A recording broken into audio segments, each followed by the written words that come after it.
Hi అండి. ఈరోజు నేను స్పాంజ్ కేక్ని సింపుల్గా టేస్టీగా ఎలా చేయాలో చూపించిపోతున్నానండి. నేను ఈ వీడియోలో డీటెయిల్గా చెప్పబోతున్నానండి. మీరు కూడా ఇలా చేశారనుకోండి, కేక్ అనేది చాలా చాలా స్పాంజ్గా చాలా టేస్టీగా కూడా వస్తుందండి. కేక్ అంటే ఎవరికి ఇష్టం ఉన్నది చెప్పండి. పిల్లలకు కూడా చాలా ఇష్టం కదా అండి. ఇలా చేసి పెట్టారనుకోండి, వాళ్ళు కూడా సంతోషపడి చాలా ఇష్టంగా తింటారండి. నేను చెప్పే ఈ టిప్స్తో చేశారనుకోండి, మీకు ఇప్పుడు దాకా కేక్ రాదు అని ఇబ్బంది పడుతున్న వాళ్ళు కూడా చాలా బాగా చేసేస్తారండి. ఒక మిక్సీ జార్ తీసుకొని 4 కోడిగుడ్లని పగలగొట్టి తీసుకోండి. 1/2 cup sugar, 1/2 cup sunflower oil తీసుకోండి.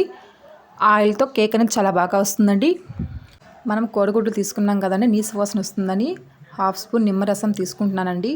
అలా మెత్తగా మిక్సీ పట్టేసుకోండి. నురగగా వస్తుందండి. అది అలా పక్కన ఉంచండి. ఒక గిన్నె తీసేసుకొని జల్లెడ పట్టుకోండి. పిండిని మైదా పిండిని 1 కప్పు తీసుకోండి. ఆ కప్పు వెయిట్ వైస్ చెప్పాలంటే 1/2 కిలో ఉంటుందండి. 1 స్పూను బేకింగ్ పౌడర్ తీసుకోండి. అలా ఉంటుందండి బేకింగ్ పౌడర్.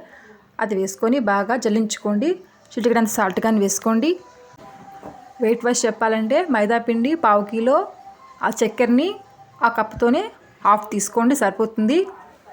పిండి జల్లెడ పట్టిన తర్వాత ఇందాక మనం మిక్సీ పట్టుకుని ఎగ్ పేస్ట్ని తీసేసుకొని ఆ బౌల్లో వేసేసుకొని కలపండి.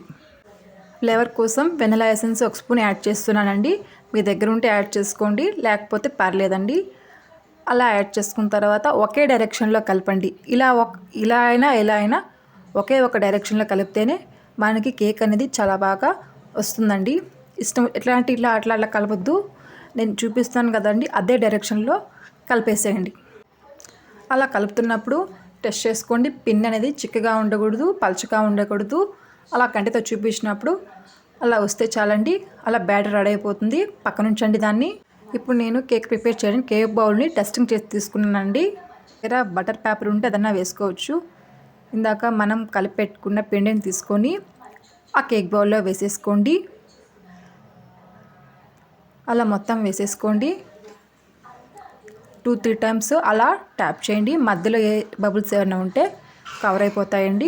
అలా ట్యాప్ చేసిన తర్వాత నేను మందపాటి కడాయిలో కేక్ కుక్ చేయబోతున్నానండి. మీరు ఈ కడాయిని మీడియం ఫ్లేమ్లో ప్రీ హీట్ చేశారనుకోండి, కేక్ కానీ మీడియం ఫ్లేమ్లోనే ప్రీ హీట్ చేయండి. లో ఫ్లేమ్లో ప్రీ హీట్ చేశారనుకోండి, దీన్ని కానీ ఆ బ్యాటర్ని కానీ లో ఫ్లేమ్లో కుక్ చేసుకోండి. అలా నేనైతే సిమ్లో చేస్తున్నానండి. లో ఫ్లేమ్లో 45 మినిట్స్ ఎగ్జాక్ట్ సరిపోతుందండి. చూపిస్తున్నానండి. కేక్ చూడండి ఎంత బాగా పొంగిందో, చూస్తుంటేనే నోరూరిపోతుందండి, అంత టేస్టీగా వచ్చింది. చూడండి, చాక్తో టెస్ట్ చేసి చూపిస్తున్నాను. మనం అలా టెస్ట్ చేసినప్పుడు కేక్కి ఒక ముక్క కానీ అంటుకోకూడదండి. అలా అయితే మనకి కేక్ ఉడికినట్టు. మనకి కేక్ చల్లారేదానికి 1 గంట పైనే పడుతుందండి. చల్లారిన తర్వాత చుట్టూ అలా చాక్ తీసుకొని రఫ్ చేసేసుకొని ఆ గిన్నె బౌల్ చేసి అలా ట్యాప్ చేసేసుకోండి. చూడండి కేక్ ఎంత బాగా వచ్చిందండి. స్పాంజీగా చాలా బాగా వచ్చిందండి కేక్ అనేది. నేను చేస్తుంటే మా పాపకు కానీ చూడండి ఎలా చేస్తుందో. మా పాపకి కంటే కేకులు చాలా ఇష్టం అండి. కేక్ రెడీ అయిపోయింది కదా అండి. ఒక ముక్క కట్ చేసి చూపిస్తున్నానండి. చూడండి ఎంత స్పాంజీగా వచ్చిందండి. చాలా సాఫ్ట్గా కూడా వచ్చిందండి. కేక్ అయితే టేస్ట్ చాలా బాగా వచ్చిందండి.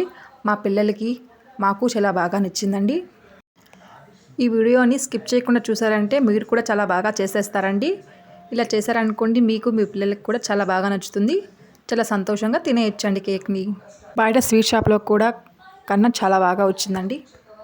Please like and subscribe.